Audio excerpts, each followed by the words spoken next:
essentially, the word artificial intelligence is broadly. I mean, it's the name itself has been criticized. In my book, I like to call computational thinking. I have a book which I'm going to leave for you the reference if you're interested. But the word artificial intelligence, it has been widely criticized, but it's already very widely used. So it's a little bit hard for you to change something that is as well as much well rooted. So everyone is using this word. It's like a buzzword, so it's a little bit hard to change it. So let's say that the artificial intelligence is the best word, not computational thinking. Some people propose other name and so on. But the word artificial intelligence is a set of algorithms that focus on replicating human ability to learn. So the big difference, for example, is a very nice example which I like to cite a lot, is how to create a tic-tac-toe. If you know how tic-tac-toe works, it's just a kind of grid. It's a grid in which you have to put the year here and so on. And if you make it like this, you kind of win. So tic-tac-toe is interesting because the first time I start to code, I have done a tic-tac-toe. I remember that I spent hours how to teach the fancy accurate method for the attack and so on. But you can actually use the same trick on an algorithm that I'm going to leave an article that by the way, I have done as well in Angular using TensorFlow.js. I even gave you an example. One of the examples I gave in the video, in the section of the crash view of TensorFlow.js, there is a section on which I have shown some examples, which I have shown this example as well. So in the tic-tac-toe, you can either make the hard code that you go there and tell the algorithm what to do in which only which kind of circumstance. You can create a sequence of possibility because it's like 3 per 3. It's like you just have 9 square. So even though it can be hard, that's not that difficult to do. But what about chess? I mean, chess, you cannot hard code chess. I mean, it's like impossible. There's a book from Kasparov, the biggest player in chess, in which he was beaten by Deep Blue. So he talks about a little bit about this kind of artificial intelligent algorithm that is able to play chess. So in the case of chess, the combinatorial possibilities are almost infinite. So it's almost impossible for you to hard code all the possibility of playing chess. So playing chess is a very nice example. So they were able to beat a human using deep learning and so on. That was one example in which even though you can hard code, you can tell the computer what to do in which circumstance. It's a bit hard for human to think about all the possibility. So in the case of tic-tac-toe, you have the option either to hard code or to use artificial intelligence. But in some circumstances, you don't have a choice because you don't know what's going on. You don't know what are the possibilities. Even if you know, as I was talking to a friend of mine yesterday about Doctor House, the series Doctor House. Doctor House in the real world is a huge amount of people that the person that exists, like was inspired Doctor House. There's a series called Diagnose on Netflix, in which they put online several people tell you what to do in that specific disease. So it's a little bit hard for you to know sometimes even to think about all the possibility because the patient they come, they have a set of symptom. There's huge amount of possibility for you to consider.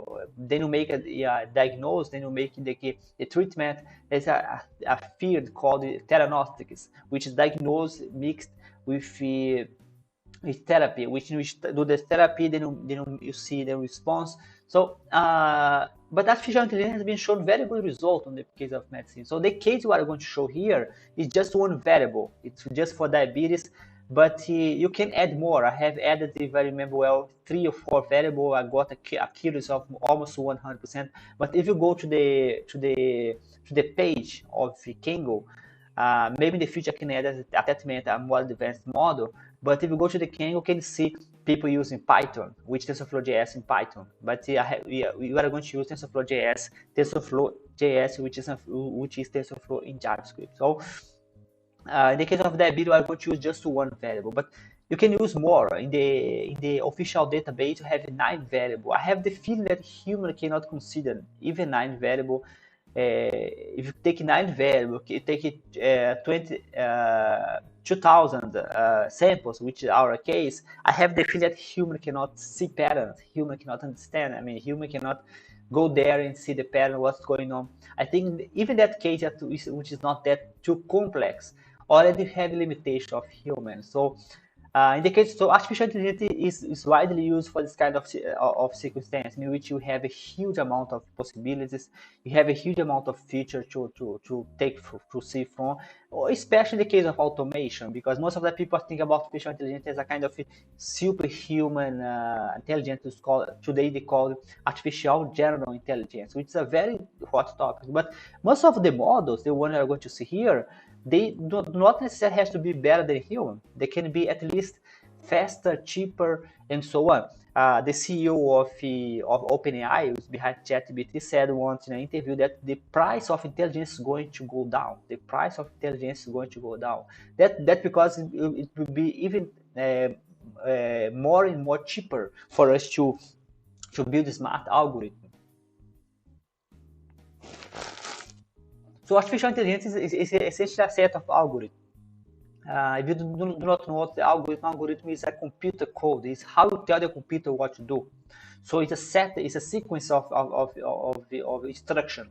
So surprise or not, artificial intelligence is an algorithm. I like to call them magic numbers because I mean they're just numbers that are run on the computer very fast. Then they can create what you call intelligence. You can replicate how the brain works. I mean, if you see from outside, sometimes it can be even harder for you to just say whether that's a computer or that's a human. Now this become even more fuzzy and harder to separate the boundary between human and computer. So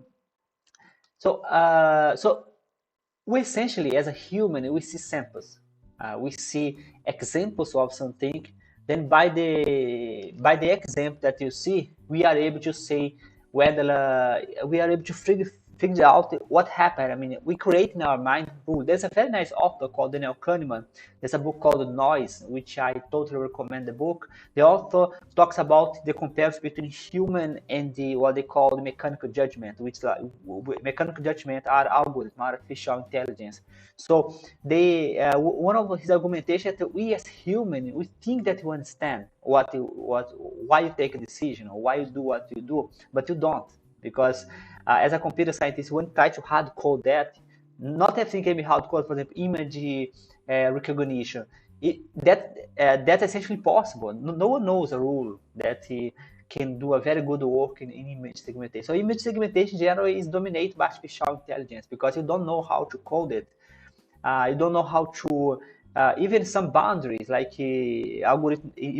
On the section of example of TensorFlow.js that I gave on the crash view of TensorFlow.js, on the part of the lecture in which I give a crash view of TensorFlow.js, I give an example of separation of points.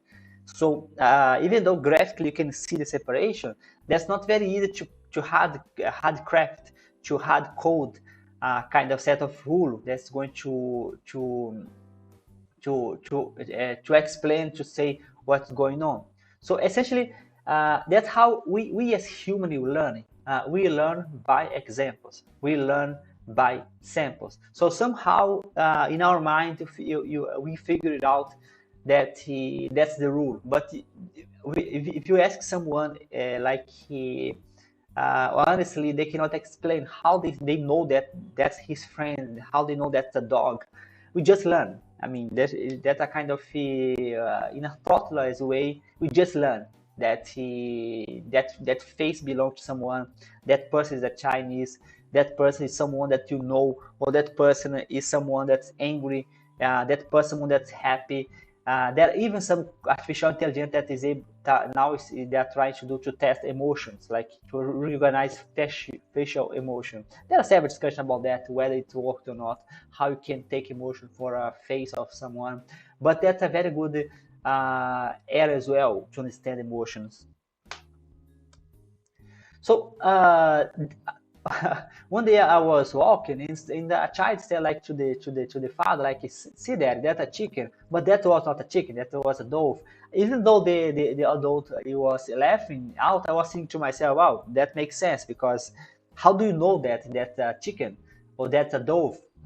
Essentially, we don't. I mean, you just know because we think we know, but you don't, because that specific case you have learned a set of those so on. But what about if you see an animal that it looks like a chicken, looks like a dove? Uh, what the hell is that? I mean, we don't know. Then you just give a kind of a name for that. So, but that's the magic of the human brain. Once you know that a dove, you start to learn that to identify what's the dove. But that's not something that we can explain. I mean, we just know. That's the magic of learning. And the artificial neural network, artificial intelligence in general, they work in the same pattern. You just give the algorithm some example. Somehow the algorithm figure it out. Somehow they figure out how it works. In the case of diabetes detection that they are going to teach, somehow the algorithm knows that by training the algorithm, you're going to learn that there is a pattern between the input and the output that you give it to learn. So as a child, you learn what's the difference between a dog and a cat. For example, one of the examples that I gave on the section of a crash course to TensorFlow.js, I totally recommend you to take a look on this part of the course. I have explained, for example, one nice example in which the algorithm is able to identify a dog with a clothes. So the dog is with a human clothes, but the algorithm is able to say that a dog. I mean, that's a kind of fun because there's a human clothes, there's a dog, they still can identify. In the case of TensorFlow.js that you can teach online without any code, it's called Teachable, the platform of TensorFlow.js. You can essentially teach the algorithm that that's my dog, that's myself. Then after you train the algorithm using your webcam, they are able to identify in the future that means that's your dog. Your cell phone, when you see your face on a cell phone is able to identify your face, they know it's you. But no one told the algorithm that's you. Just gave you a couple of examples that's me, that's not me. So that's the magic of artificial intelligence. That's the magic of most of the modern artificial intelligence. They are neural networks. So artificial neural network, I think they correspond to the majority, maybe 90 or even 90%, 99%. I mean, I cannot remember a single example of a successful model that is not artificial neural network.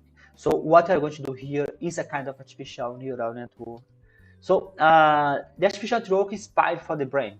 I mean, this image here has to do if they are inspired how the brain, how the neuron connect with each other, how they communicate with each other. So it's a neuron that use artificial neural network. They are very simplistic.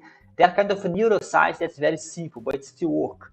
There's even the separation between neuroscience and the artificial that's called artificial neural network, because there are fields in neural network that talks about that. For example, I'm going to get to live for a life that I did a professor, a friend of mine, in which we talk about spiking neural network. Spiking neural network try to mimic the brain. They try to understand how the brain is able to code information by spikes. So the brain essentially has a huge amount of spike. They are able to model. So that's what called spiking neural network. So I'm going to leave for the link for the live, which I did with this professor. You are interested to understand more neuroscience-driven artificial intelligence. But deep learning, for example, deep learning is the most successful model. Deep learning has nothing to do. I mean, it's a very weak connect to the brain, how the brain works. It's a very weak model. I mean, it's a kind of model that works, but does not replicate the brain precisely how it works. It's just a kind of just replicate the idea of neurons and just replicate the idea of the connection, deep, because our brain is very deep and so on, how the neurons connect. But it's not deep learning is not a kind of neuroscience modeling. It's just an artificial intelligence trick, but it's a very powerful model. One of the most powerful model is deep learning. So most of the well-established models in artificial intelligence, they are neural networks such as ChatGPT, Dolly, which create image, Google Translator. All the big revolution Google Translator was based on artificial neural network, was based on deep learning. So that's one of the bigger revolutions that happened. So it's even hard to talk about artificial intelligence without considering neural models. I cannot think about it. I cannot consider examples that make sense. The example that can be, let's say, could be famous. I mean, all the famous, ChatGPT, Dolly, all this image, all these chatbots, they are all artificial neural network, as far as I know. Maybe there is some example out there which I'm not aware of, but the one that I know, they are artificial neural network, which is the kind of model I'm going to use. Of course, I'm going to use a very simple model, but when they increase in complexity for the ChatGPT, it's just a neural network trained in a huge data set. I mean, that is, as far as I know, as far as I was able to learn, there is no big trick on ChatGPT. And they just use a huge computer. For you to have an idea, ChatGPT costs about $2 million per day, which has to do more with hardware, with a very powerful computer to train on a huge data set of human knowledge, human text, and then it makes it available in a huge server as an API call.